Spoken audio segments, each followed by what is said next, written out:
3절로 9절 말씀입니다. 베드로전서 1장 3절로 9절 말씀. 우리 주 예수 그리스도의 아버지 하나님을 찬송하리로다.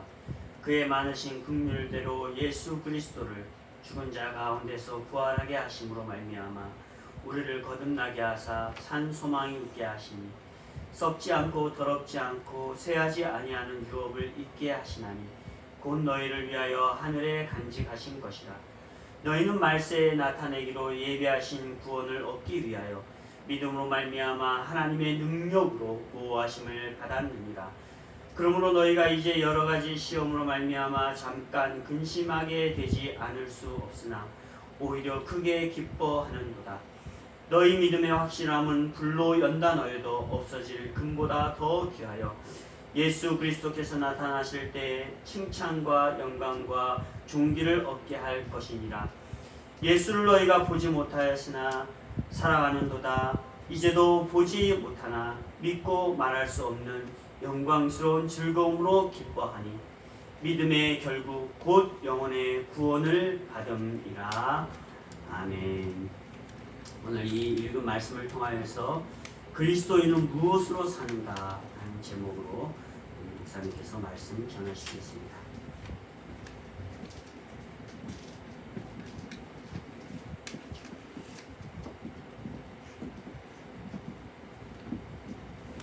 그리스도인은 무엇으로 살까요? 이 말씀에 대한 해답을 찾기 전에 먼저 우리 사람은 무엇으로 산다고 생각하십니까? 부귀가 있고 영화가 있고 권력이 있고 행복이 있고 사랑이 있고 또 자녀가 있고 희망이 있고 꿈이 있으면 우리 사람은 살아갈 수 있을까요? 그러면 우리 그리스도인은 무엇으로 살까요? 우리 그리스도인 일반적인 면에서는 그리스도인이 아닌 사람들과 별반 다를 것이 없이 살아갑니다. 그러나 그리스도인이 아닌 자들에게 전혀 없는 것을 가지고 살아간다라고 하는 면에서 큰 차이가 있습니다. 초대교회 시대는 핍박과 박해, 환난과 고난이 아주 극심한 때였습니다. 그리스도인으로서 살아간다고 하는 것, 순교를 각오해야 하고 그렇게 하루하루를 살아가야 할 정도로 쉽지 않았던 때가 초대교회 때였습니다.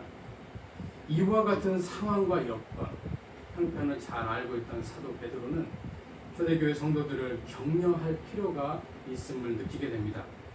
그 격려의 메시지가 그리스도인은 무엇으로 사는가입니다. 그리스도인은 산 소망을 힘입어 살아가는 존재들입니다. 산 소망입니다.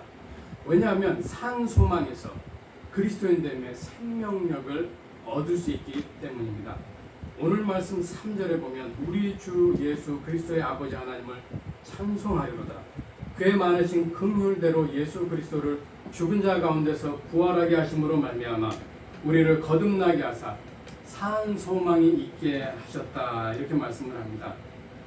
핍박과 박해, 환난과 고난 속에서 살아가고 있는 이 초대교회 성도들에게 사도 베드로는 산 소망을 힘입어 살아가라고 격려하고 있음을 보게 됩니다. 왜 산 소망을 힘입으라고 말하는 걸까요? 이 세상에 많은 것들을 가지고도 얼마든지 얘기할 수 있을 텐데 사도 베드로는 그렇게 하지 아니하고 산 소망을 힘입으라고 말씀을 합니다. 그 이유가 뭘까요? 산 소망이 핍박과 박해, 환난과 고난을 이겨낼 수 있는 생명이 되기 때문에 그렇습니다. 얼핏 보면 핍박과 박해, 환난과 고난은 육적인 것이 아닌가라고 생각할 수 있습니다. 그러나 실제로는 영적인 것입니다. 핍박과 박해, 환난과 고난의 이유가 신앙에 있기 때문에 그렇습니다. 신앙은 영적인 것 아닙니까? 그러므로 영적인 것은 영적인 것에서 답을 찾아야 합니다. 영적인 것의 해결책을 육적인 것에서 찾으려고 하면 절대로 답이 나오지 않습니다. 단적으로 한번 말해보겠습니다. 영적인 것의 답이 육적인 돈에 있지 않다라는 겁니다. 그래서 사도 베드로는 초대교회 성도들에게 핍박과 박해, 환난과 고난이 있는 그들에게 육적인 것을 통해서 해답을 주지 아니하고 영적인 것인 산 소망을 통해 답을 찾게 해준 겁니다. 핍박과 박해, 환난과 고난, 이것이 목적하는 바가 뭘까요? 이것은 그리스도인에게서 그리스도인이라고 하는 생명력을 빼앗아가는 데 그 목적이 있습니다. 또한 그리스도인에게서 그리스도인이라고 하는 생명력을 죽이는 데 그 목적이 있습니다. 환난과 핍박, 박해와 고난이 그러하다라는 겁니다. 이때에 핍박과 박해, 환난과 고난에 맞서서 그리스도인됨의 생명력을 빼앗기지 아니하고 그리스도인됨의 생명력을 잃지 아니하도록 생명을 불어넣어 주는 것이 있습니다. 그것이 바로 산소망입니다. 우리 그리스도인됨의 생명력이 혹 없어질 때, 혹 빼앗길 때, 잃어버릴 때 이 산소망이 다시금 우리 그리스도인 안에 생명을 불어넣어 주는 것이다 라는 겁니다. 왜 그럴까요? 왜 산소망이 그리스도인에게 생명력을 불어넣어 주는 것일까요? 그 이유는 산소망 그 안에 생명력이 담겨있기 때문에 그렇습니다. 그러나 이 세상에 존재하는 것들 중에는 그런 것들이 전혀 없습니다. 산소망처럼 그리스도인에게 생명력을 불어넣어 주는 것, 이 세상에서는 찾아볼 수가 없다라는 겁니다. 왜 그렇습니까? 이 세상에 존재하는 것들은 모두가 다 하나님께로부터 그 생명을 받았기 때문에 그렇습니다. 어느 것 하나 하나님께로부터 생명을 받지 않은 것, 이 세상에 없습니다. 그러므로 유한한 거죠. 영원하신 하나님께로부터 생명을 받은 이 세상에 있는 모든 것들은 유한한 것이다. 그러므로 이 세상에 있는 것들로는 우리 그리스도인이 생명력을 얻을 수 없다라는 겁니다. 그렇다면 여기서 우리가 알 수 있는 것, 산소망은 이 세상의 것이 아니라는 것을 알 수 있습니다.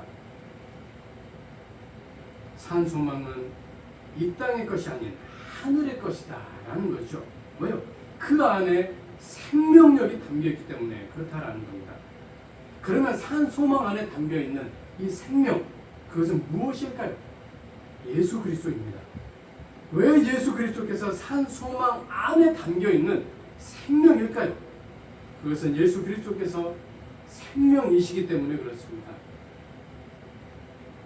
그래서 산소망의 생명이신 예수 그리스도 앞에서는 핍박과 박해와 환난과 고난은 절대로 그리스도인의 생명을 빼앗아갈 수 없고 그리스도인의 생명을 죽일 수 없다라는 겁니다.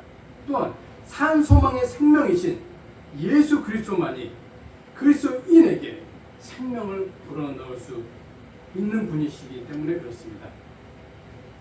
이 세상에 존재하는 것들 중에 어떤 것도 핍박과 박해와 환난과 고난으로부터 그리스도인의 생명을 빼앗기지 않도록 막아줄 수 있는 것, 그런 거 없습니다.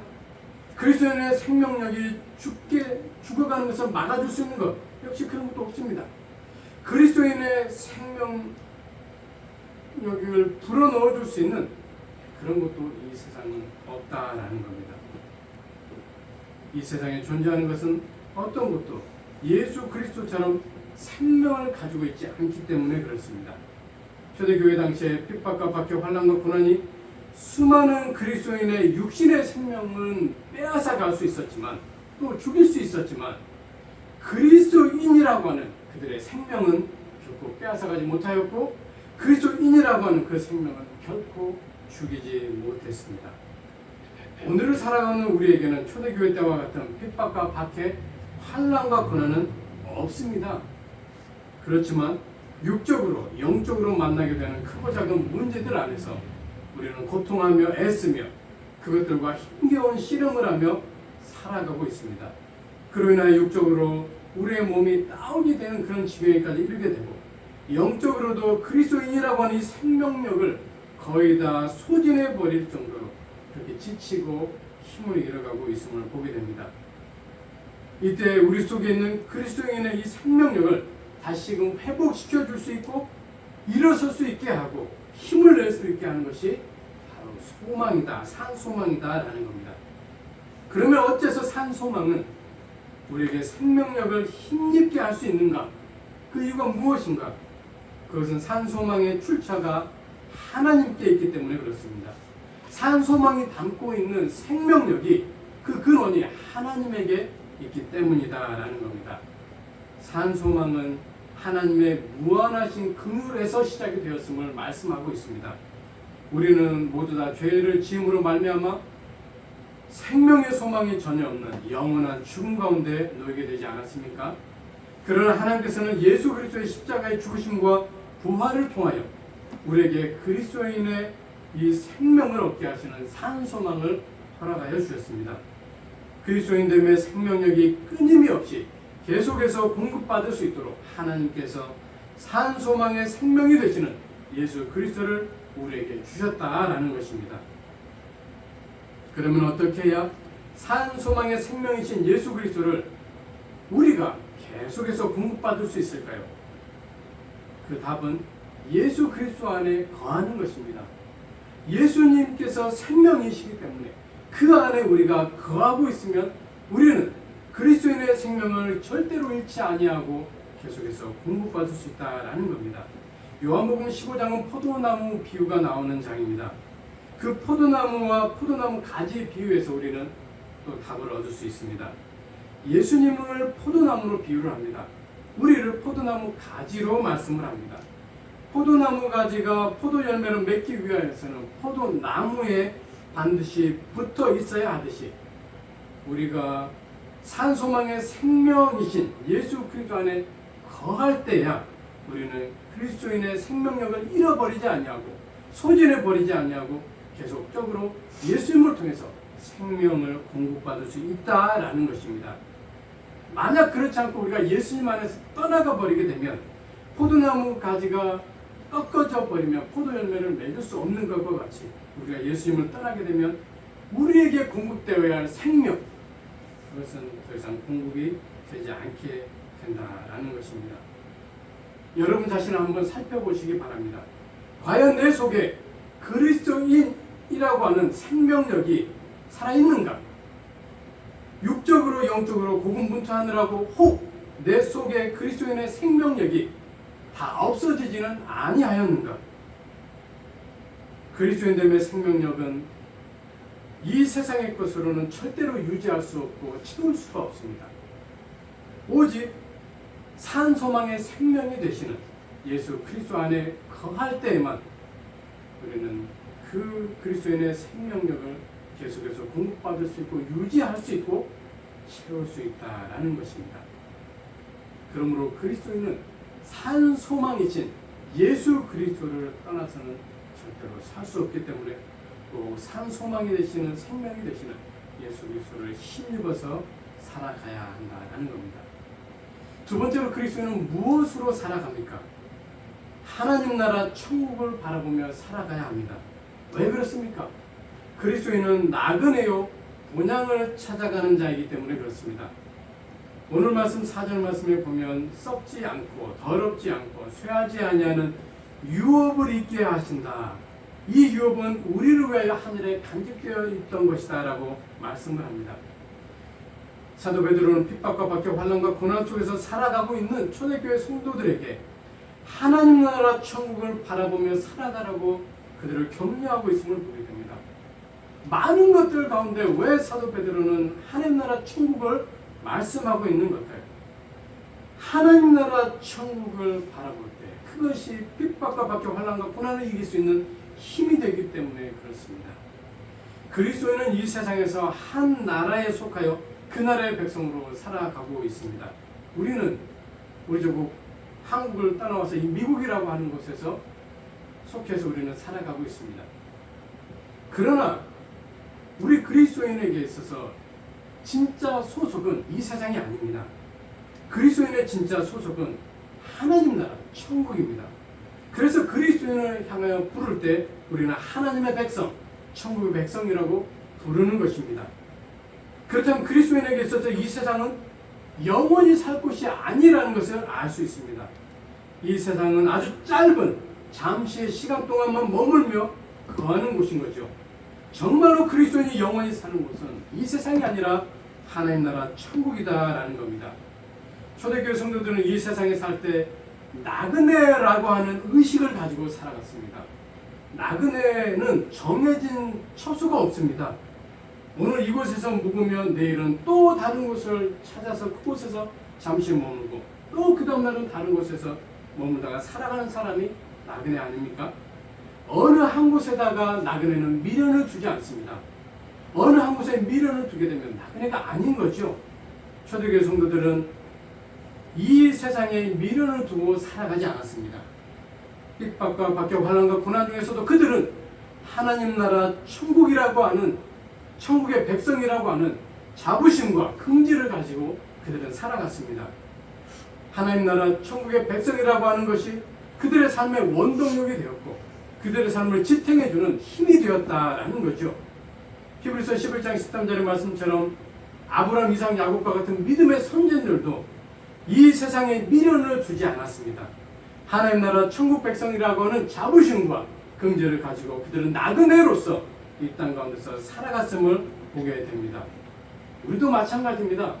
우리도 이 세상에 속하여 살아가고는 있지만 우리는 하나님 나라의 백성, 천국의 백성이라고 하는 이 자부심과 긍지를 가지고 우리는 살아가야 한다라는 겁니다. 또한 초대교회 성도들은 본향 의식을 가지고 살아갔습니다. 나그네는 머리 둘 거처는 없었지만 언제든지 무슨 일이 있을 때면 꼭 돌아갈 수 있는 본향이 그들에게는 있었습니다. 그래서 나그네는 잠시 나그네인 거지 영원토록 나그네는 아니었던 거죠. 본향 때문에 그렇습니다. 본향이 나그네로 하여금 정처 없음에도 살아갈 수 있는 힘이 불어넣어 주었던 거죠. 초대교회 성도들은 핍박과 박해, 환난과 고난 속에서도 날마다 하나님 나라 천국 그 본향을 마음속에 그리며 그렇게 살아가는 자들이었습니다. 그들에게 있어서 하나님 나라 천국은 어떤 하나의 꿈의 나라, 환상의 나라 그런 게 아니었습니다. 손에 잡히지 아니하는 멀고 먼 이상형 그런 것이 아니었습니다.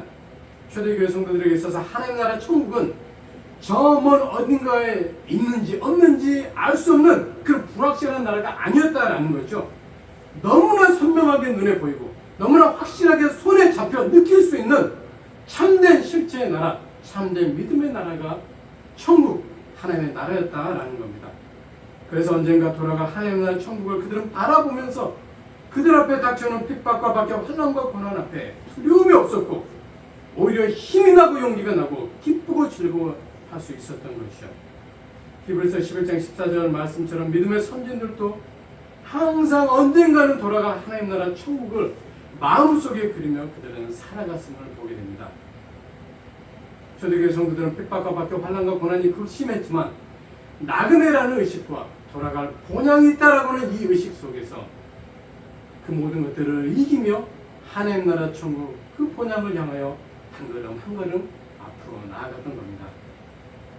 그렇다면 하나님 나라 천국이 어떠하기에 초대교회 성도들은 그 하나님 나라 천국을 바라보며 나그네 의식과 본향 의식을 가지고 환난, 핍박, 박해, 고난을 이기며 나아갈 수 있었을까요? 사전 말씀에서 그것을 잘 말해줍니다.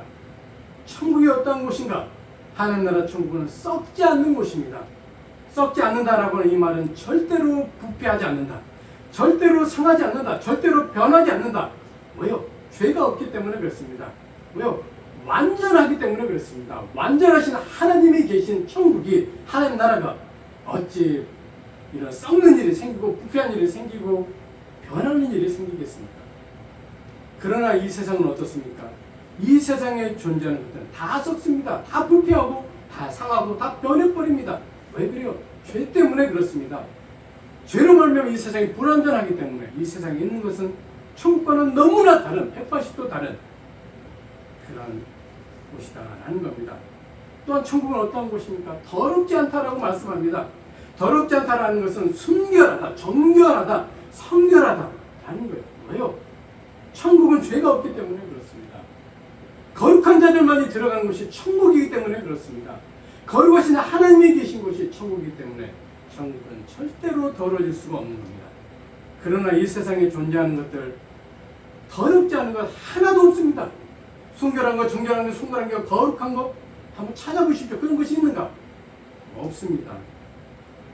죄가 있기 때문에 이 세상은 더러울 수밖에 없는 거예요.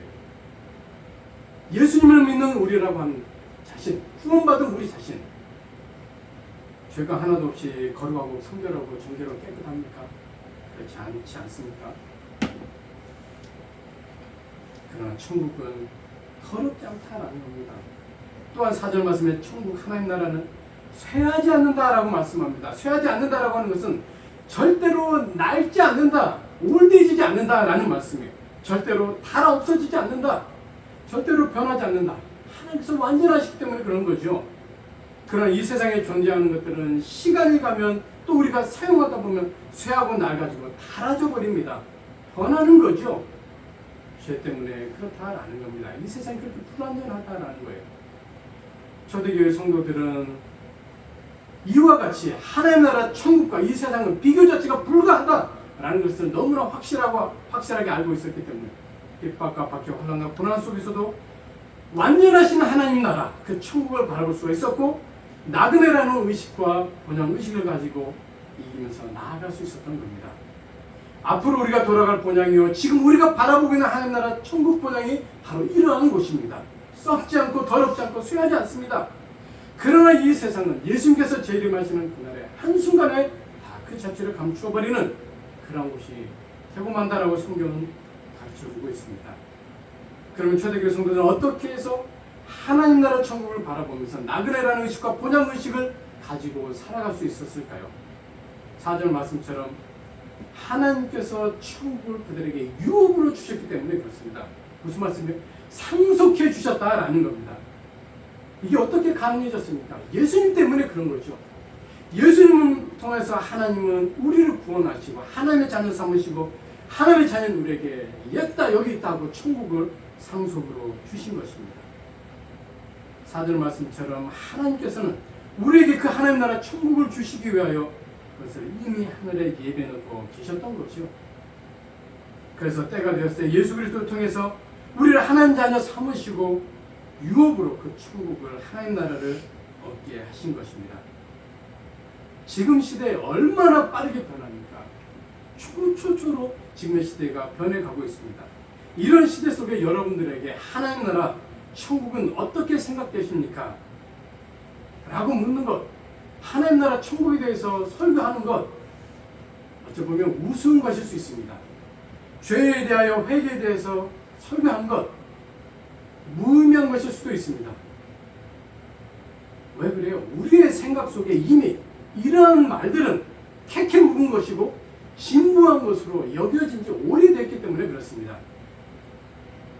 캐캐 묵은 것이다, 진부한 것이다. 이 말이 우리에게 주는 의미가 뭐예요?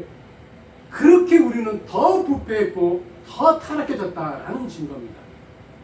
우리가 부패하지 않았고 우리가 더 타락해지지 않았다면 하늘나라 천국을 얘기하고 죄에 대해서 얘기하고 회개에 대해서 얘기할 때 우리는 그것을 또 저 소리 안에 이렇게 결코 듣지 않습니다. 이 시대에 무슨 천국이냐, 이 시대에 무슨 죄 회개를 얘기하느냐, 우리는 절대로 그렇게 여기지 않습니다. 그러나 우리가 너무나 부패하고 타락해졌기 때문에 이런 설교, 이런 말씀을 들으면 벌써 우리는 머리가 도는 거죠. 그러니 오늘을 살아가고 있는 여러분에게 하나님 나라 천국을 바라보면서 살아가고 계십니까? 나그네라는 의식과 본향 의식을 가지고 살아가고 계십니까? 라고 묻는 것이 정말로 진지해야 하고 심각해야 하는데 그저 입에 바른 것으로 여러분에게 묻고 마는 그런 것은 아닐까 하는 생각이 들게 됩니다.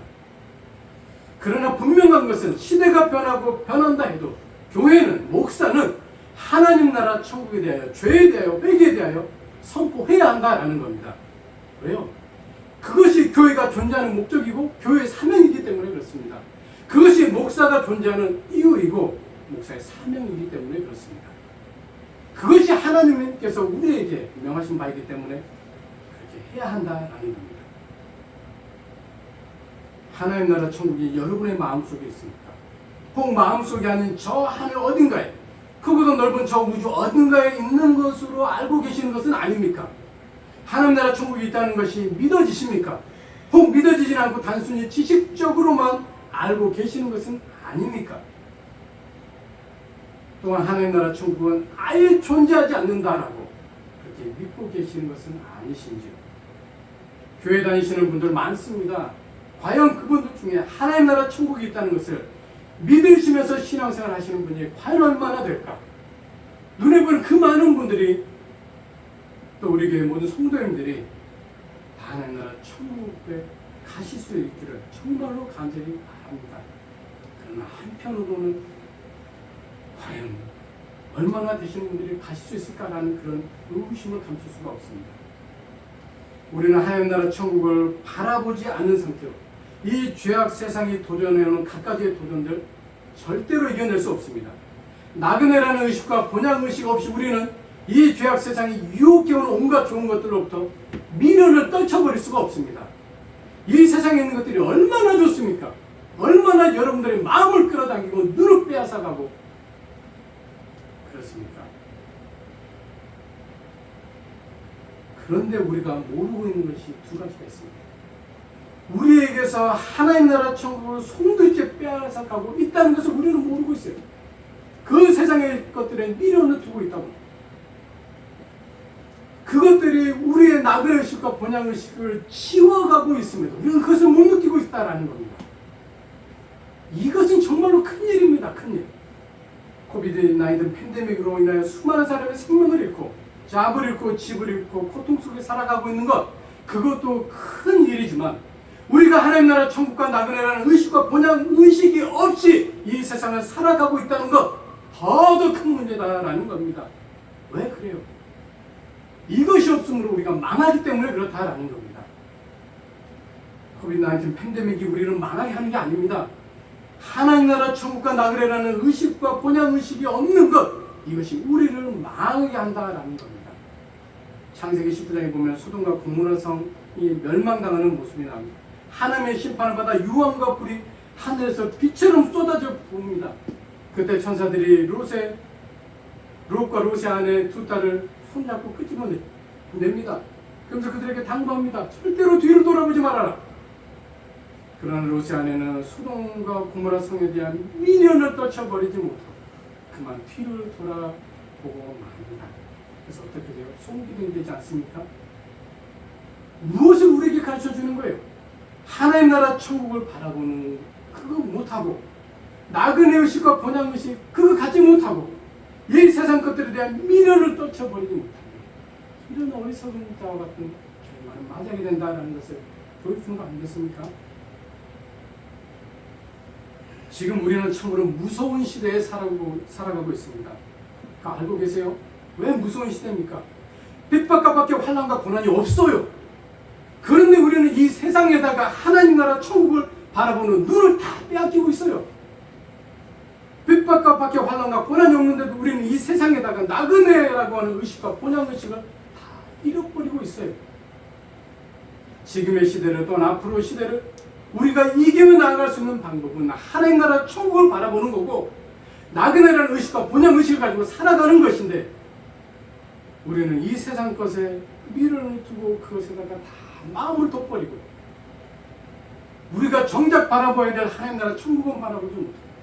우리의 마음속에 우리의 의식 속에 살아있어야 될 나그네다. 나는 본향이 따로 있다라는 이 의식은 다 잃어버린 채 그렇게 살아가고 있는 그 안타까움이 있다라는 겁니다. 우리 그리스도인은 무엇으로 살아야 돼요? 하나님 나라 천국을 바라봐야 하고 나는 이 땅에서 나그네고 내가 돌아갈 본향은 있다라고는 이 분명한 의식 속에서 살아가야 된다라는 겁니다. 그리스도인은 무엇으로 살아가야 됩니까? 그리스도인은 구원받은 것을 기뻐하며 살아가야 합니다. 왜 그래요? 구원받은 것으로 인해서 어려움을 만나도 기쁨을 주기 때문에 그렇습니다. 오늘 구절 말씀에 믿음의 결국 곧 영혼의 구원을 받음이라 말씀합니다. 핍박과 박해와 환난과 고난 속에 살아가는 초대교회 성도들에게 사도 베드로는 구원받은 것을 인하여 기뻐하는 가운데 살아가라 라고 격려합니다. 왜 그래요? 구원받은 것이 기쁨을 주기 때문에 그래요. 구원받은 것이 핍박이 있어도 박해와 환난이 있어도 기쁨을 줘요. 참 아이러니하지 않습니까? 어떻게 핍박이 있고 어려움이 있고 아픔이 있는데 크게 기쁨을 줄까? 핍박, 박해와 환난, 고난은 절대로 기쁨을 줄 수 없어요. 가혹한 고통을 줄 뿐이죠. 쓰라린 아픔을 줄 뿐이죠. 그것이 정상입니다. 6절의 말씀처럼 여러 가지 시험으로 비유되는 핍박, 박해, 환난, 고난, 이것으로 인해서 근심에 빠질 수밖에 없는 거예요. 그런데 6절 후반절의 말씀은 이렇게 말씀을 해요. 핍박, 박해, 환난, 고난으로 말미암아 슬퍼해야 하는데 어찌된 일인지 초대교회 성도들은 기뻐하는데 크게 기뻐한다라고 그렇게 말씀을 해요. 왜 그래요? 구원받았다라고 하는 이것이 초대교회 성도들의 마음을 기쁘게 만드는 거예요. 구원을 받았으니 핍박과 박해 환난이 와서 혹 내가 생명을 빼앗긴다 해도 무서울 것이 무엇이고 두려울 것이 무엇인가? 내 본향 천국 가면 되고 내 사랑하는 예수님이 계시는 그 하늘나라 가면 되는 건데, 그러므로 그들은 그런 어마무시한 그런 상황들 속에서도 그들은 기뻐할 수 있었다. 구원으로 인해 기뻐할 수 있었다. 믿음의 구원의 대장부터 아닙니까? 이처럼 초대교회 성도들은 구원의 이 확신이 심했음을 볼 수 있습니다. 하나님의 그 어떤 것도, 하나님의 그 무엇도, 하나님의 그 누구도 내 구원을 뺏어갈 수 없고 내 영혼을 지옥에 던져놓을 수 없다라는 그 믿음, 그 확고한 것이 있었다라는 거죠. 확고부동한 구원과는 초대교회 성도들로 하여금 모든 것을 이기는 기쁨이 되었다라는 겁니다. 그러나 구원에 대한 확신이 부족하잖아요. 그러면 두려움이 우리 마음속에 찾아오고 무서움이 우리를 감싸버립니다. 왜 그래요? 내 생명이 죽어 없어지니까. 내 생명이 죽어 없어지니까 두려움과 무서움이 오는 거예요. 구원에 대한 확신이 있으면 나 지금 죽어도 하나님 나라 천국 너무나 좋다. 행복하다. 기쁨이 이 속에서 솟아나지만 구원에 대한 확신이 없으면 그렇다라는 겁니다. 그래서 그런 핍박이나 환난 올 때 그냥 그 앞에 무릎 꿇고 마는 거죠. 우리는 얼마나 연약하고 나약한지 모릅니다. 아주 작은 것에도 우리는 넘어지고 그렇게 쓰러지지 않습니까? 그럼 우리가 우리 스스로의 힘으로 핍박, 박해, 환난, 고난 절대로 이길 수 없습니다. 우리 스스로의 힘으로 절대 못해요. 그러나 7절에 있는 말씀처럼 구원을 얻게 하는 이 믿음, 확실하고 믿음직스러운 이 믿음, 그것이 우리로 하여금 이런 모든 어렵고 힘든 것을 이길 수 있도록 역사한다라는 거죠. 우리 속에서 역사한다라는 거죠. 그러므로 연약하고 나약한 우리를 할지라도 구원을 얻게 하는 이 믿음으로 우리는 이 모든 것을 삶의 크고 작은 여러 문제들을 우리는 이기면 해치며 나아갈 수 있다라는 겁니다. 그러면 구원을 얻게 하는 믿음의 가치, 그 가치는 얼마나 될까요? 7절의 말씀처럼 불로 연단하여도 없어질 금보다 더 금보다 더 귀한 것이 그 믿음이다라고 말씀을 합니다. 금은 계속해서 불 속에 집어넣으면 언젠가는 사라지고 맙니다. 그러나 믿음은요, 우리 속에 있는 믿음은요, 어떠한 핍박이나 환난과 박해가 와도 사라지지 않습니다. 없어지지 않습니다.